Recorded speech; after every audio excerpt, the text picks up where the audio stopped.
السلام عليكم. النهاردة مفاجأة من العيار التقيل. تفتكروا أنا رايحة فين؟ أيوة بالظبط كده، هاخدكم معايا لحديقة الحيوان. يا مين من زمان ما راحش جنينة الحيوانات؟ كلنا زمان كانت الخروجة الرسمية لينا. أول ما بابا وماما عايزين يودونا حتة كانوا بيودونا جنينة الحيوانات. دلوقتي بنزورها كده كل 10 سنين مرة ولا حاجة. تعالوا مع بعض نروح جنينة الحيوانات ونشوف إيه التغيرات اللي بقت فيها، وايه الدنيا ماشية ازاي فيها، وهل هي فعلا بقت يعني خروجة لسه حلوة ولا خلاص راحت عليها. عايزاكم كده تطولوا بالكم عليا من اول الفيديو لانه الفيديو طويل، وانا كنت يأست من وجود حيوانات. كل لما امشي وادور على حيوان ولا حاجة ملاقيش، الاقي القفص بيبقى فاضي، وزي ما انتوا شايفين كده في يافطات موجود يعني مكتوب عليها ان في حيوانات هنا، وما بلاقيش الحيوان موجود. فده كده مكتوب عليه باب 5، ويعني في كذا باب للحديقة. ده الباب اللي انا دخلت منه. قعدت شويتين كده حلوين بمشي جوه الحديقة مش لاقية اي حاجة.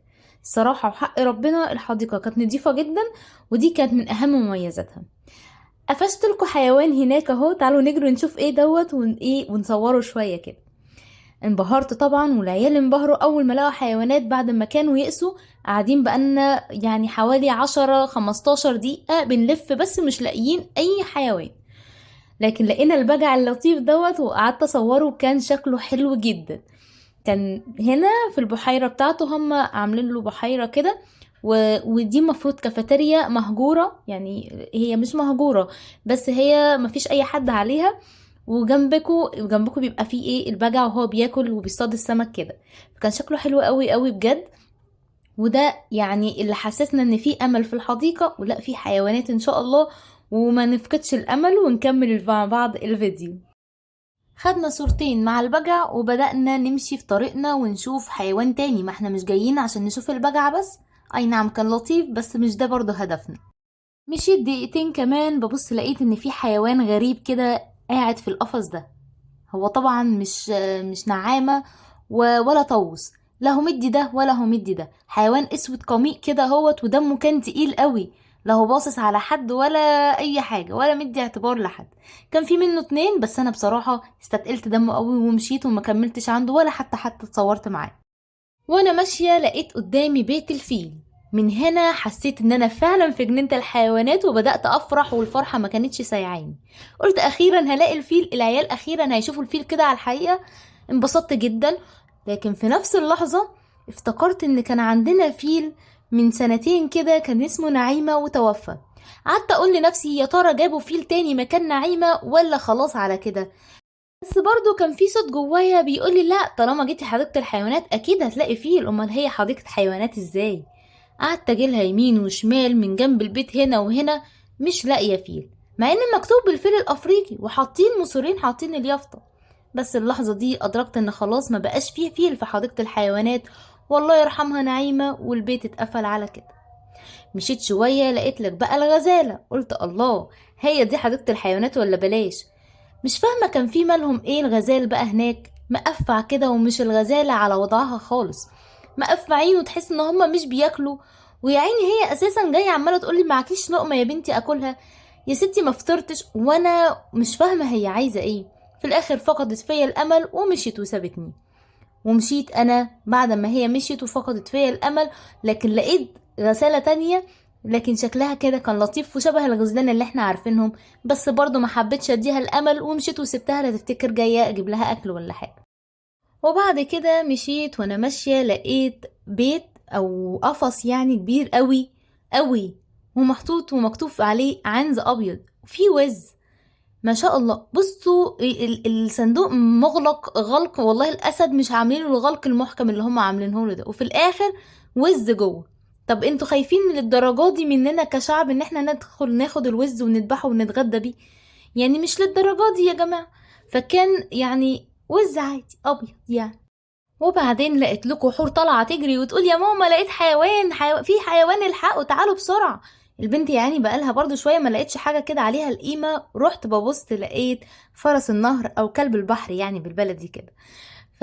فرحنا قوي، وهي ولاد فرس النهر هو ده اللي بيجي في التلفزيون، هو ده ناشونال فوتوغرافي. جبتها لكم لحد عندكم اهو. امال انتوا فاكرين حديقة الحيوان بتاعتنا اي حاجة ولا ايه؟ اي نعم، هو كان فرس نهر واحد اللي موجود. لهم بقى بالمرة تعالوا اكلوه قبل ما يحصل نعيمة وما يبقاش عندنا فرس نهر تاني. كان الاولاد مبسوطين قوي هما بياكلوا كلب البحر. لكن كنت شايفة ان الراجل الحارس اللي موجود بيعذبه عذاب غير طبيعي. عشان يديله لقمة واحدة لازم اعمل حركات كتير قوي عشان يديله حاجة واحدة بس. ما يعرفش ان هو جعان من بدري يعني. المهم ما علينا، مشينا وكل اللي انا ماشية جنبيه ده فاضي فاضي فاضي. الجنينة عايزة اوريها لكم، والله العظيم فعلا حلوة قوي من جوه ونضيفة جدا وكبيرة. مساحتها كانت حلوة قوي. طبعا هنا يافطة مكتوب عليها الضباع والجمال ولا حياة لمن تنادي، لا في جمال ولا في ضباع. يعني مع ان الحاجات دي حلوة يعني وسهلة ان هم يجيبوها، بس مش موجودة. ما علينا، في قطط بدلها موجودة في القفاص دي. مش مهم، هنلاقي. اهي قطط اهي، ما جبتش انا حاجة من عندي، اهو قطط مليانة جنينة الحيوانات. المهم وانا ماشية اذ فجأة بيت الشمبانزي هناك. يلا يا ولاد، هو ده اللي احنا جايين عشانه النهاردة. احنا جايين مخصوص عشان نتفرج على الشمبانزي واوريكم اللي ما بيسمعش كلام مامته بيحصل فيه ايه. رحنا مع بعض واتفرجنا على الشمبانزي. بصوا بقى ما شاء الله كتير بقى، خدوا بقى انتوا بص كتير والله، شمبانزي موجود كتير. وكان القرود موجودة كتير والنسانيس كمان كتير. يعني دي الحاجة الوحيدة اللي موجودة في الجنينة ببذخ كده. اي نعم، ده قاعد حزين. بصوا كان عامل يعني منظره يفطس من الضحك، قاعد كده مش عايز يبص اساسا على الناس اللي بيتفرجوا عليه. وكأنه حاسس ان في كمية تنمر غير طبيعية بتتقال عليه. قاعد حاطط ده في راسه كده جوه ايده وخلاص على كده. حتى اللي هناك ده قاعد حزين هو كمان على حاله. وقلت لاولادي شفتوا يا ولاد، هو ده اللي ما بيسمعش كلام مامته بيحصل فيه زي ما حصل للشمبانزي كده بالظبط. المهم ان هو كان صعبان على الولاد جدا وقالوا لي ماما هنأكله. قلت لهم بس كده يلا اكله. وبرضه الحارس ما كانش سالك معاه خالص، سقف لدوت وبوسه ومش عارفه اعمل ايه. لازم يديله 15,000 اوردر قبل ما يديله حته الخصايه اليتيمه اللي هو بياكلها له. ما علينا، الاولاد انبسطوا واكلوا القرود والشمبانزي. وجنب الشمبانزي الجبلية بتاعت القرود. رحنا الجبلية وقلنا نتفرج عليهم. بصراحة كانوا لطاف قوي. كان الفرجة عليهم كمان كانت ممتعة جدا. الواحد ما كانش عايز كده تحس براحة نفسية وانت قاعد جنب القرد كده. مش عارفة ايه السبب بصراحة. كان في اتنين بقى عمالين هنا بيفلوا بعض، وفي هناك بيت واحد بيتنطط، وفي اتنين قاعدين شايلين الهم، وفي 3 عمالين بيلعبوا ورا بعض في الساقية. فكانوا كلهم بصراحة حلوين قوي. تصدقوا بقى ان المقطع ده انا كنت فاكرة وناوية ان انا اركب مركبة والف بيها جنينة الحيوانات، ونسيت خالص وانا بلف ولسه فاكراها دلوقتي لما بشوف الفيديو. كان مهم يعني كان في جسر كده لطيف حلو قوي جنب الشمبانزي وجبلية القرود. في مراكب لطيفة صغيرة كده بتقعدوا فيها وتلف شوية في المية. فدي من الحاجات اللي انا للأسف نسيت اعملها هناك. وطبعا طالما شفنا شمبانزي وقرود يبقى اكيد في نسانيس. فموجود النسانيس هناك بطريقة بصوا كتيرة جدا، كانوا كتار وكانوا موفرينها يعني ما استخسروش فينا حاجة. من ناحية القرود نسانيس شمبانزي موجود في جنينة الحيوانات، فهتشوفوا. وزي ما اكلنا الشمبانزي كمان هنأكل النسانيس، يعني هي ما جاتش عليهم يعني. المهم واحنا ماشيين لقيت حور بتقولي ده في دب هنا يا ماما. قلت لها استحالة يا حبيبتي، اذا كان ما فيش فيل الطبيعي هنلاقي دب. بصراحة لقيت دب، ومش دب واحد، ده كانوا 3 تقريبا. فانبهرت جدا، دب ابيض ودب اسمر. يعني بصوا مش سايبين جنينة الحيوانات يا جماعة، جميلة روحوا والله. المهم كان في يعني الدب دوت، وكنا بياكلوه جزر متقطع 15 حتة كده. فيعني الاولاد كانوا مبسوطين والله، والدب كان مبسوط، والحارس كمان كان مبسوط. وده الدب الاسود اللي انا لسه قايله لكم عليه. انا ما كنتش عارفه هو محتار ليه رايح جاي عايز ايه بالظبط. انا ما كنتش فاهمه له حاجه، بس اكيد كان فيه مشكله وعايز يحاول يوصلها لنا وانا ما فهمتهاش. المهم ماشيه وماشيه ولقيت حاجه عجيبه. كائن انا مش فاهمه له حاجه برضو. الكائن ده تحس ان هو عنده قرون الغزاله لكن جسم حمار. فانا ما كنتش فاهمه ده هجين ما بين الحمار والغزاله ولا ده ايه بالظبط. في مكان صحراء، لا في اكل ولا شرب ولا اي حاجه. المهم يعني فككوا من دوت، ده مش الكائن اللي العيال يعرفوهم فمش هينبسطوا منه، وسبته ومشيت. رحت فين؟ ايوه بيت الاسد. والله العظيم اللي انتوا شايفينه ده اسد، انا مش هكدب عليكم يعني. هو اسد، بس انا ما كنتش فاهمه فيه ايه. الاسودة هناك نايمه او يعني شاربه ايه ما تعرفوش. الراجل نايم كده، نايم يا ابني، انت اسد والله، ده دورك ان انت تبقى اسد. مفيش، نايمين يعني هفتانين. ودي قاعده بتفكر هتاكل ايه بكره. انا مش فاهمه هما مالهم. مفيش اسد سمعت له صوت. يعني عارفين القصادة مش في حالها يا جماعة، الحقوا القصادة دي فيها في حاجة مش طبيعية. وده بصوا، يعني احنا رايحين نصور حضرتك ونتصور معاك، يروح بص عامل ايه، مشي وسايبنا ومدينا ظهره. انا ما كنتش فاهمة مال الاسود، في حاجة غلط. ده اسد، ده الاسد اللي كنت بخاف من صوته من اول جنينة الحيوانات، فما ارتحت لهمش. فبصوا ده اسد بقى معاه عظمة. عظمة يا مفترين، ما فيهاش حتة لحم، مدين له عظمة، عارف اللي هو هنسكته بعظمة يعني. فاتخنقت وسبتهم ومشيت طالما احنا جينا ازعجناهم. ومشيت بقى لقيت لكم ايه؟ نمر. النمر ده عجبني قوي، هو نمر وحيد كده قاعد في حتة واسعة خالص وفيها خضرة، وبصوا مسلطنينه. بس كان في مشكلة، النمر ده عمال برضو بيلف حوالين نفسه. انا ما كنتش فاهمة برضو هما بيلفوا كده ليه. كل ما اروح لحيوان الاقيه مش على وضعه، او مش او بيلف لفات غير طبيعية او غير مفهومة. انا حاسة ان الحيوانات دي بتدينا اشارة لحاجة معينة واحنا ما فهمناهاش. فالله يبارك لكم يعني، اللي يفهم ايه النمر ده عايز ايه او عايز يوصلنا لايه يقول لنا. ومشينا رحنا للطاووس. ده طاووس ابيض. بصراحه الطواويس كان شكلها حلوة قوي، واول مره انا في حياتي اشوف طاووس لونه ابيض، ابيض فابيض كده، فكان شكله برضو حلو قوي. وفي الطاووس الازرق شويه كده هتلاقوني جايبه لكم برضو. بس ده الطاووس، يعني هو انا مش عارفه هو الصراحه ده طاووس ولا ايه، بس هو كان شبه الطاووس فانا قلت عليه طاووس. هنا بقى لأحلى قفص شفته في حياتي. بيفكروني بأيام زمان والذكريات اللي احنا محرومين منها دلوقتي. قفص الفراخ. انا عايزه اقول لكم ان انا كنت قعدت جنب القفص ده، دموعي مش عارفه الحقها يمين ولا شمال. قعدت اعيط جنب قفص الفراخ ده كتير جدا يا جماعه. حاطينه لنا في حديقه الحيوان. هو فعلا بقى مكانه هنا. ده من الحاجات اللي احنا المفروض نفتخر بيها ان عندنا في مصر، عندنا فراخ يا جماعه.